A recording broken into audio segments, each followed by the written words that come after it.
جن جن دوستوں پر طریقت کی ذمہ داریاں عائد ہوتی ہیں ان کو اپنا آپ سنبھال کے، قدم سنبھال کے، پیر کے منشور کے دائرے کے اندر رہ کر، اور جو خود سری کرتے ہیں، بغاوت کرتے ہیں اور حد سے گزر کر پیر بن کے اگر خود بخود بغیر اجازت کے خلاف دینا شروع ہو جاتے ہیں، وہ ایک نہ ایک دن ننگے ہو جاتے ہیں اور لوگوں کے دلوں سے ان کی عزت ختم ہو جاتی ہے اور لوگ اس سے آتمانتے ہیں بابا جان چھوڑ سکتے۔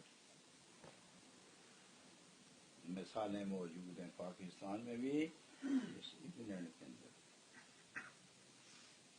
جو آدمی پیر کے اطاعت میں پیچھے پیچھے رہے محفوظ رہے۔ ہمسری مقابلہ اچھا نہیں ہوتا۔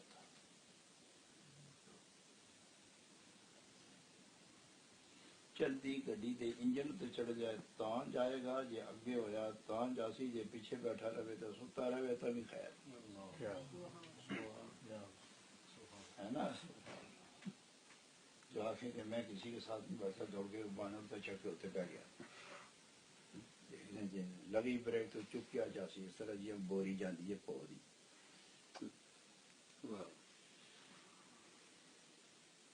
یا آگے دوڑ پہ گئے کتنا ڈوسی، اور جو پیچھے بیٹھ گئے کیا پرواہ ہے، سو گیا تو بھی اتھے ہی ہے، تجھے جاگا گیا تو بھی نہ لیا۔